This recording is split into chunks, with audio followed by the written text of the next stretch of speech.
ஓம் ஸ்ரீ பரிமள குருவன்னையே போற்றி போற்றி.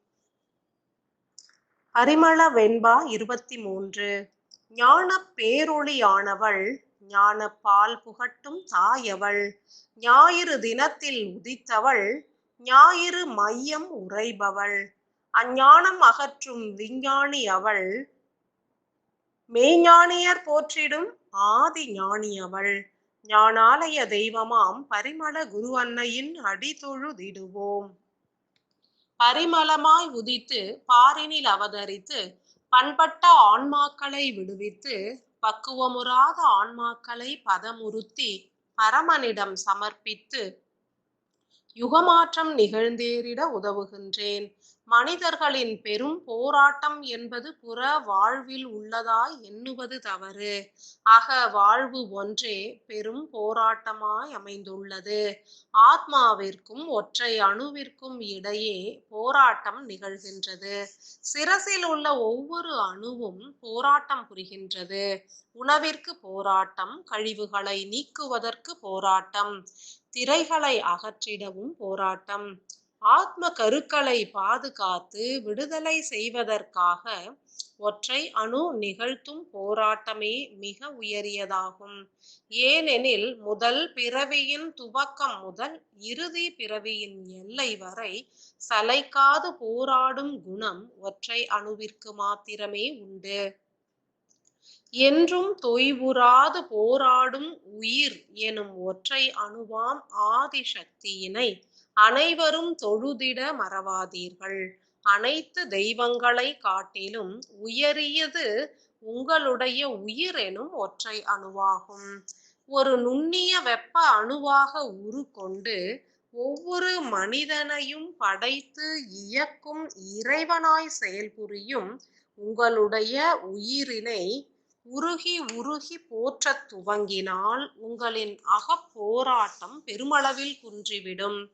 ஒரு சிறு செயல் புரிந்தவரே பாராட்டுதல்களை எதிர்நோக்கிடும் காரணம் உணருங்கள். சின்னஞ்சிறு குழந்தை ஒன்றும் ஊக்குவிக்கப்பட்டால் உயர்வான பல செயல்களை புரிந்திடும். நன்றாக சிந்தனை புரியுங்கள். உங்கள் வாழ்வு உற்சாகமாகவும் உயர்வாகவும் அமைய வேண்டும் என்று எண்ணுவதனை காட்டிலும் பலரும் பாராட்டி போற்ற வேண்டும் என்ற எண்ணமே ஓங்கிய வண்ணம் நிலைத்திருக்கும். ஏனெனில் இது மனித இயல்பாகும். அவ்வகையில் இறைவனும் பாராட்டுதல்களையும் போற்றுதல்களையும் அனுதினமும் ஏற்கின்றார். இவையே ஆற்றல் பரிமாற்றம் என்றே அழைக்கப்படுகின்றது. ஒவ்வொரு உயிரணுவாம் ஒற்றை அணுவும் வாழை தாயாக போற்றப்படல் வேண்டும். கன்னியாக சித்தரிக்கப்படும் ஒற்றை அணுவினை போற்றி பணிந்திட அதன் வேகம் அதிகரிக்கும். ஆற்றல்களால் கூடியே பணிபுரியும். எளிய மார்க்கம் ஒன்றினை உரைக்கின்றேன். உங்களுடைய ஒற்றை அணுவினை ஒரு கன்னியாக சிறுமியாக பாவித்து வழிபாடுகள் புரியுங்கள். புறத்திலும் அகத்திலும் தீர்க்கமாய் வழிபட வேண்டும். போற்றுதலும் துதித்தலும் நன்றி உரைத்தலும் பாராட்டுதல்களும் மழை போல கருணையோடு பொழியப்படல் வேண்டும். வேண்டுதல்களை சமர்ப்பிக்காது பாராட்டி நன்றி உரைத்தால் பன்மடங்கு வீரியமாய் ஒற்றை அணு செயல் புரிவதனை உணரலாம். எவ்விதம் என்பதனை தொடர் செயலாய் விஞ்ஞான மார்க்கத்திலும் அறிந்திடுக. விஞ்ஞான மார்க்கம் நியூரான்ஸ் எனும் நரம்பணுக்கள். I, the mother of universe, concerned about all the souls residing at the planet Earth. The seeds of Satya Yuga are different from other souls. As per the decision made by Sabda Rishis, the souls are liberated to form Satya Yuga. But according to me, each soul particle has to be released to reach the Supreme.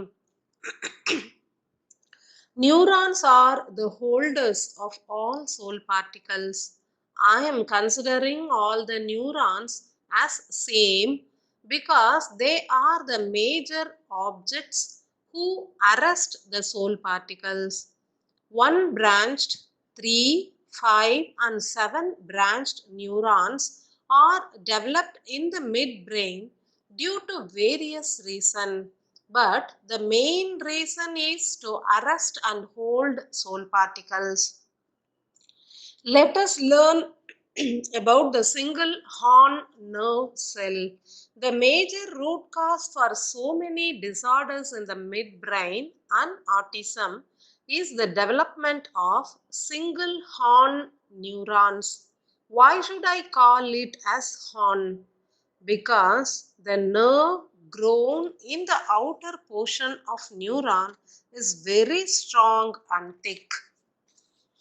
Autism is called a disorder of neuron system, but if you deeply pierce into it, you may find plenty of single horn neurons in the affected brain. The main reason for autism is single horn neurons. It creates so many subcanals without touching its outer portion. What are the impacts of single horn neurons? Animals are developed with single horn neurons in their midbrain, so the human brain reacts like animals in such conditions. Many children possess single horn neurons in their midbrain. If more soul particles are arrested by single horn neurons, then actions carried out by the human will vary from a normal person. Select an autism child and do research upon the midbrain. You may find out the following disorders. Number 1, number of single horn neuron will be more than 10 and all are filled with soul particles. Number 2, each single horn neuron may extend its growth till upper circle neurons. Number 3, numerous fiber nerves grow upon the single horn neurons, but it does not possess any entry point or exit point for the energy transfer. Number 4, the size of a neuron is very tiny, but it is covered with gray color fiber like structure. Number 5, the final and important character of a single horn neuron is it can move in the midbrain and can block the blood flow system. These 5 points are to be measured in the brain of children affected by autism. When the single horn neurons stay empty without the soul particles, then it acts as a harmless neuron cell. But when it is filled by neutrons with soul particles and surrounded protons, then it grows enormously and demolish the surroundings. The fiber nerves which grows upon other neurons has a controlled structure and it creates many terminals to pass the electrical signals. But the same fiber nerves which grows upon the single horn neurons will lead to complicated clutches. The enormous growth of fiber nerves upon the single horn neurons extend nook and corner of midbrain. The disorder of nerve cells and neurons are due to the single horn neurons which possess the soul particles. Now, how to rectify the problem? What are the remedies? As a Guru Annai of Jnanalaya, I may suggest few remedies, but accepting with faith depends upon humans. The simple and powerful remedy is to chant Renuga Devi mantra, which acts as a sedative in the midbrain of affected children. All the mantras and peaceful music may lead to calmness in the nerves, but this mantra is now alive, which creates deep oceanic power in the midbrain. I am spreading my heat energy through the words combined by my single atom and blessed by Renuka Devi. By chanting in by chanting into the ears of autism children the tremendous heat generated by their single atom. The actual scientific process will resume in the midbrain. If the single atom is activated with Renuka Devi mantram, then it produces more heat which will destroy the inefficient fiber nerves created by the single horn atom. The mantra, chanted with devotion, creates enormous heat in the pineal gland, which leads to the segregation of lethane. It burns the abnormal fiber nerves and create proper root system. Realize the truth and act accordingly. Stay tuned to know more about single horn neurons and its fiber nerve system. மெய்ஞான மார்க்கம். Neurons எனும் நரம்பணுக்கள். காலம் என்பது வாழ்வதற்கான சூழலை முறியடித்து வருகின்ற இத்தருணத்தில் மனிதர்கள் பெரும் போராட்டத்தினை அகத்தினில் நிகழ்த்தி புறச்சூழலை வென்றிட வேண்டும்.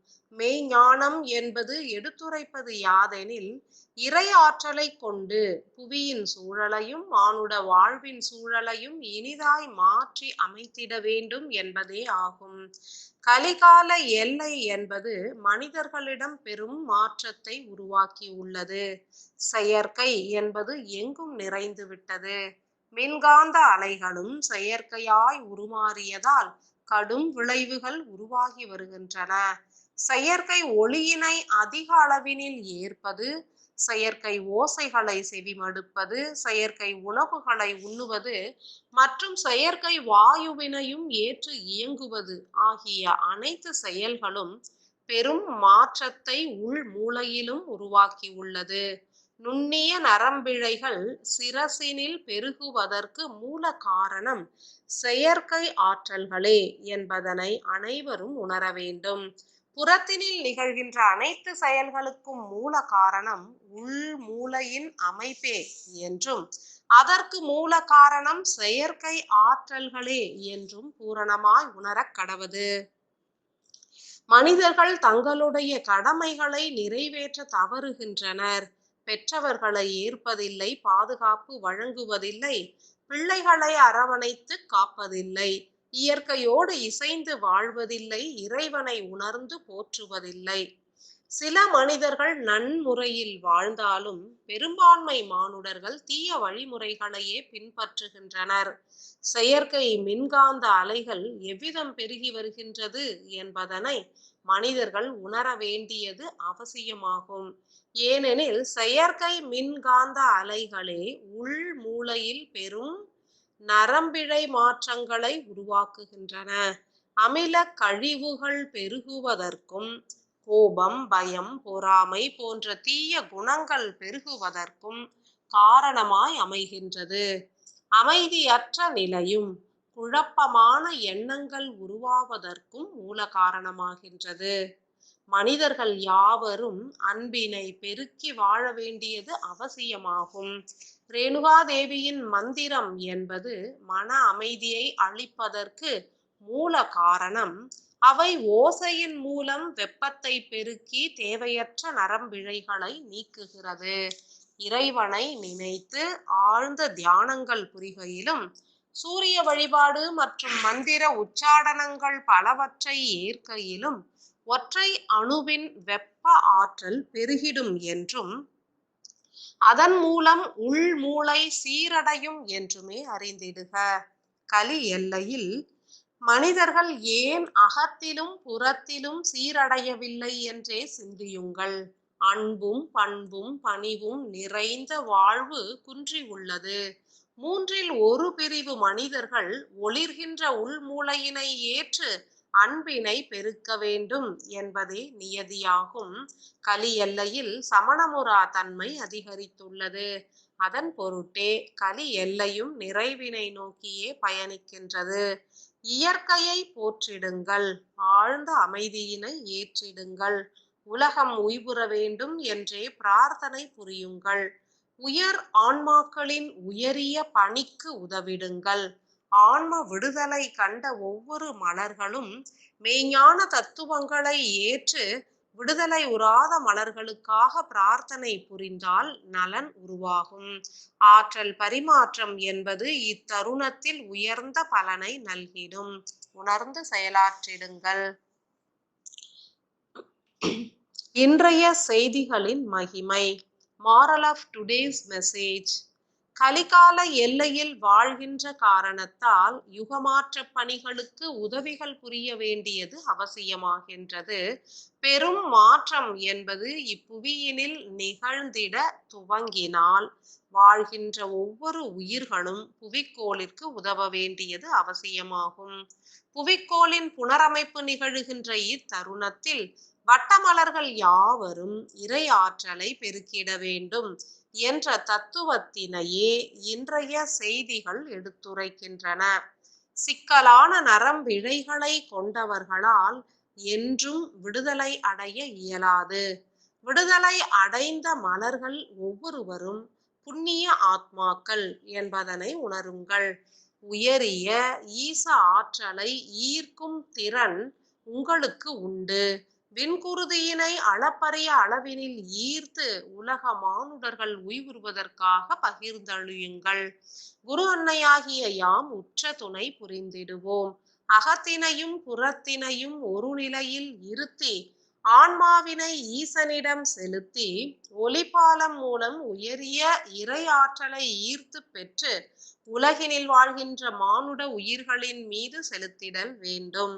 விடுதலை அடைந்த ஆன்மாக்கள் இப்பணியினை ஏற்று நிகழ்த்தினால் புவிக்கோளின் ஆற்றல் பெருகிடும், கழிவுகளும் விரைந்து நீங்கிடும். தேவையற்ற எண்ணங்களை தவிர்த்து கலி எல்லை நிறைவுற்று சத்தியயுகம் விரைந்து முழுமையாக மலர வேண்டும் என்றே அனைவரும் பிரார்த்தனை புரிந்திடுங்கள். நன்மை பயக்கும் மாற்றங்களை விரைந்து உணரலாம். அஞ்ஞானிகளும் விஞ்ஞானிகளும் மெய்ஞானியராய் உருகொண்டிடுவர். உன்னதங்களை எய்திவிட உகந்த செயல் ஆற்றிடுங்கள். ஆசிகள் பல பல.